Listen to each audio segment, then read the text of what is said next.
Mayong adlaw, katawan sa Dios sa Archdiocese of Osamis.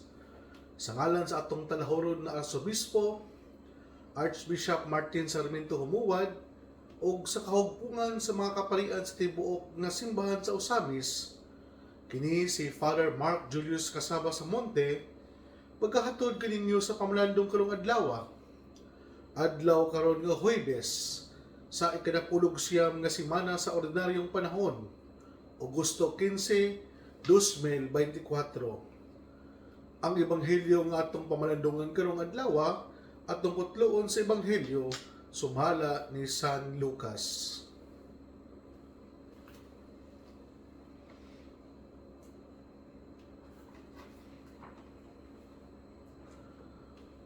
Wala madugay nangandam si Maria og midali pag-adto sa kabunturan ngadto sa usa ka lungsod sa Judea. Miadto siya sa balay ni Zacarias ug nangumusta kang Isabel.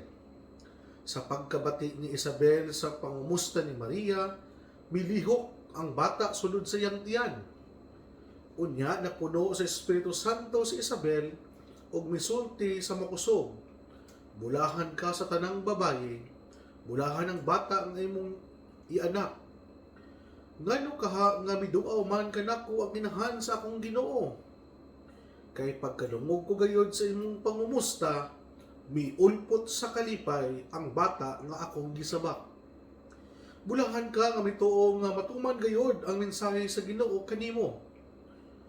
Unya miingon si Maria, nagdayeg ang akong kasing-kasing sa Ginoo ug nagmalipayon ang akong kalag tungod sa Dios nga akong mangluluwas.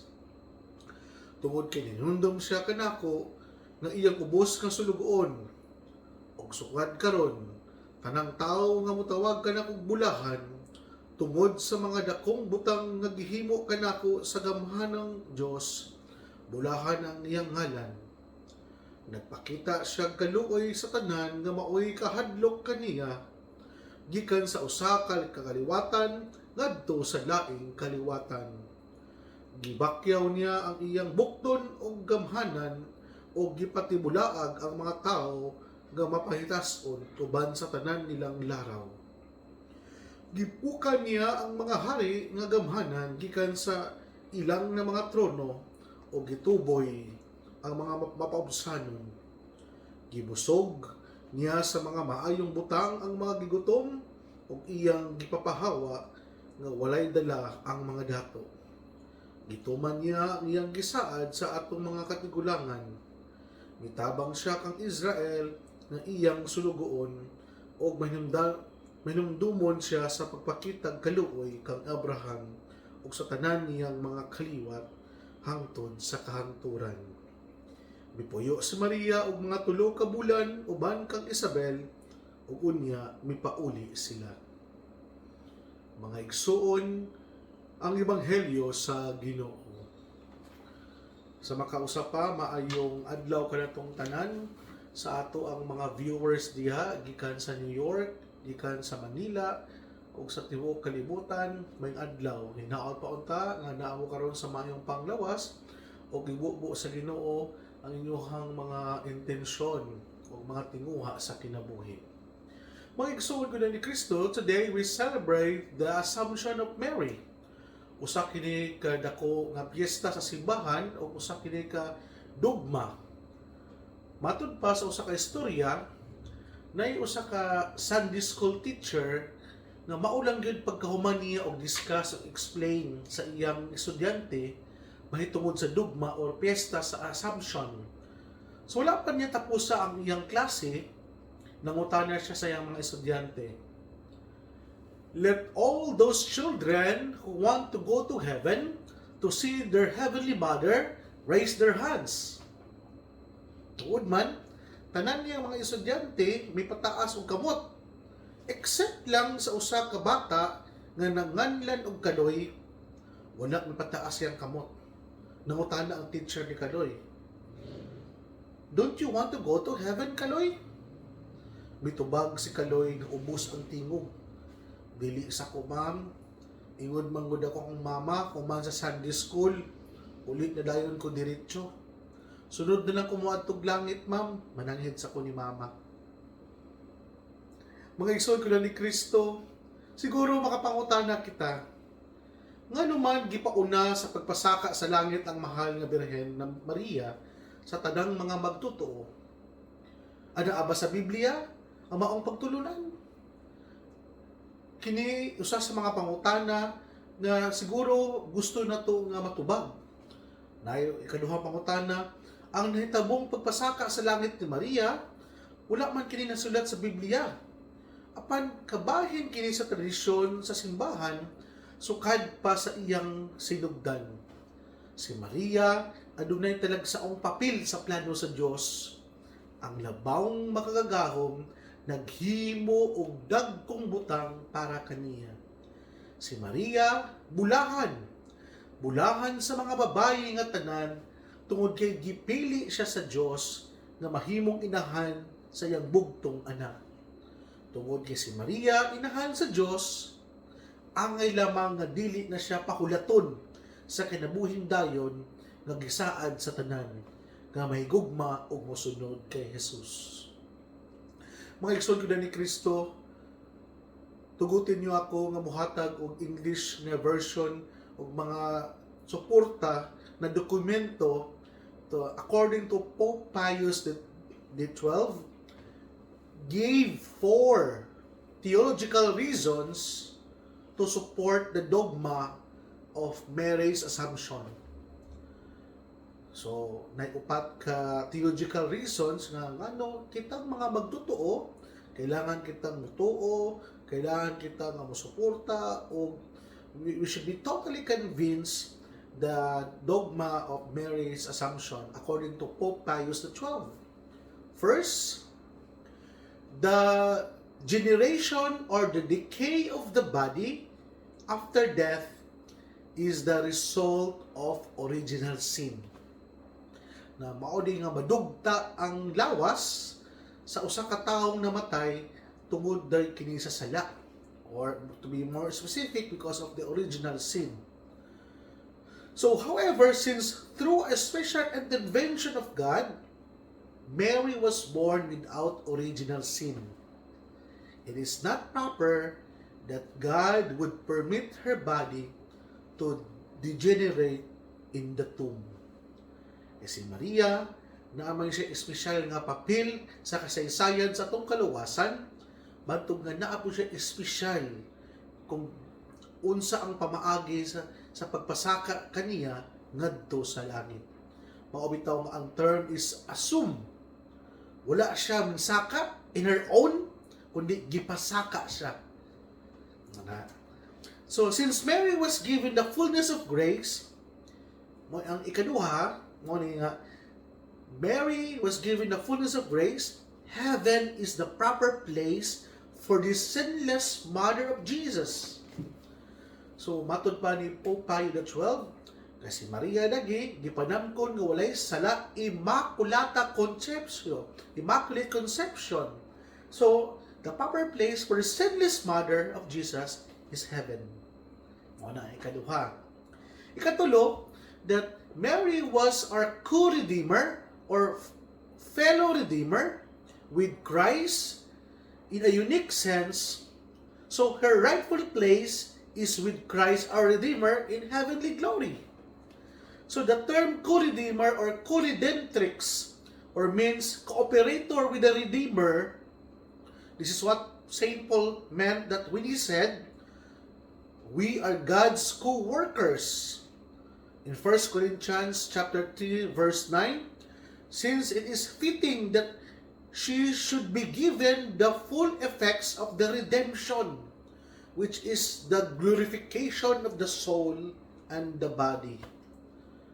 Nga deserve mo siguro po ni Maria na siya pasakaon sa langit, both body and soul. So, ikaupat nga rason according to Pope Pius XII, na in the Old Testament, we read that the prophet Elijah was taken into heaven in a fiery chariot. Thus, it appears natural and possible that the mother of Jesus would also be taken into heaven. Si Prophet Elijah nga, usa ka propeta, how much more ang inahan sa Dios. Nga si Prophet Elijah, misaka siya sa langit nagsakay siya sa usa ka chariot.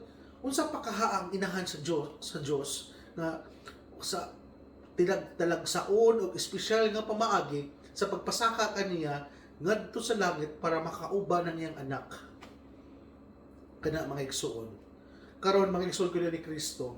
Siguro makapangutan natin kita, what does the dogma of the Assumption mean to us now? Unsa may pwede na ito makuha? Unsa man na ato ang pwede nga makatunan sa dogma of Assumption sa ato ang adlaw-adlaw na pagpanginabuhi? First of all, Assumption move us to look forward to our own resurrection. An assumption to heaven during the day of judgment. With the grace of God, that through our good life, we too will be united with the Blessed Mother in heaven. Nakitang tanan, kini ato ang pagbiniutan karon, kini ato ang pagkabalaan karon, naara gyud ni puni padulngan. Di tama ang punay lingon ayaw pag-antos kay di ka masantos. No. We learn to sacrifice, we learn to be good, we learn to be holy because the reward of it is heaven.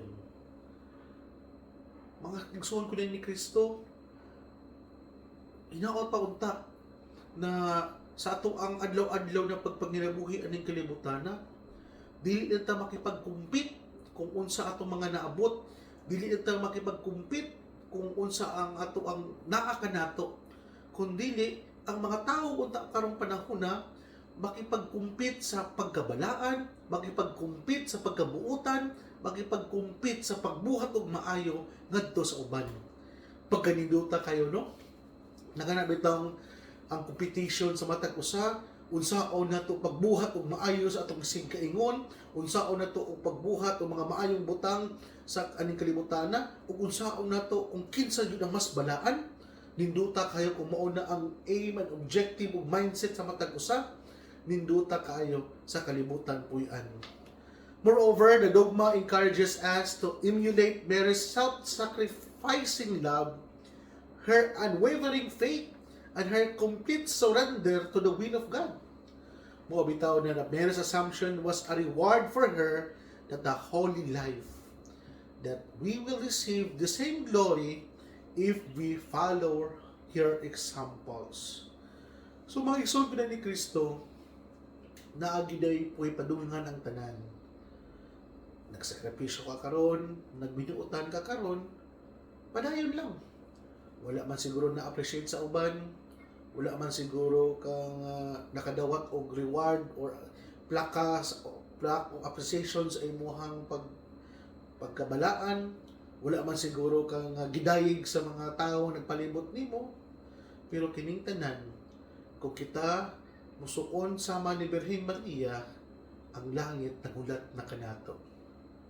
Sa mataghimo na tog sakripisyo ug buhat ug paghigugma ngadto sa uban, naghimo na kita og kanang hinahinay o kanang hagdanan padulong sa langit.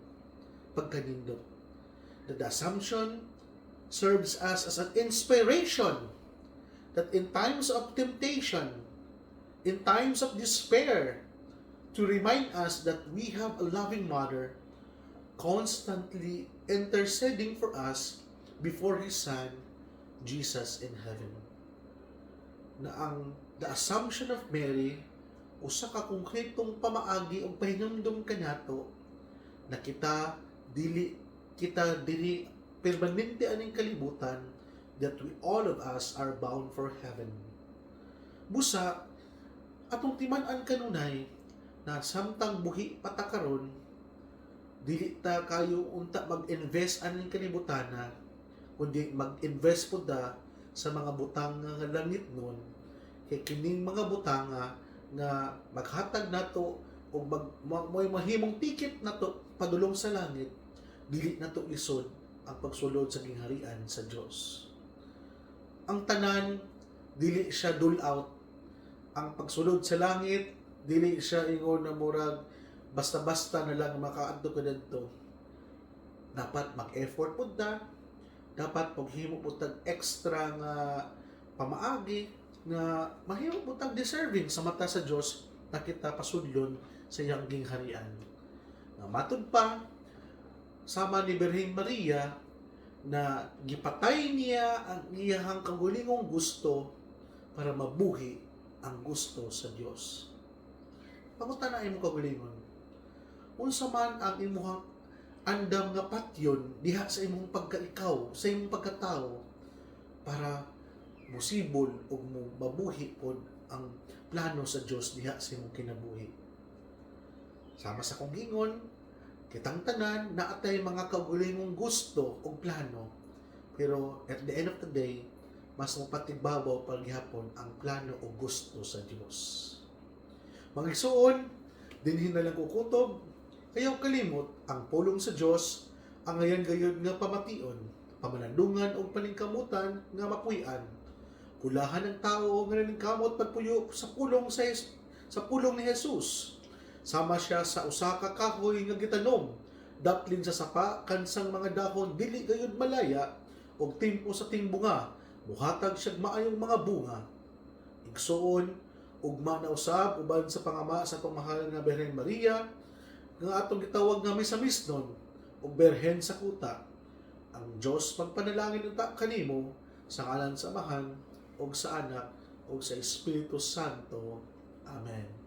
Sa atong mga live stream viewers, try to share our videos and try to subscribe, and sa nani nga pamaagi may hatag kita og suporta, may hatag kita sa ato ang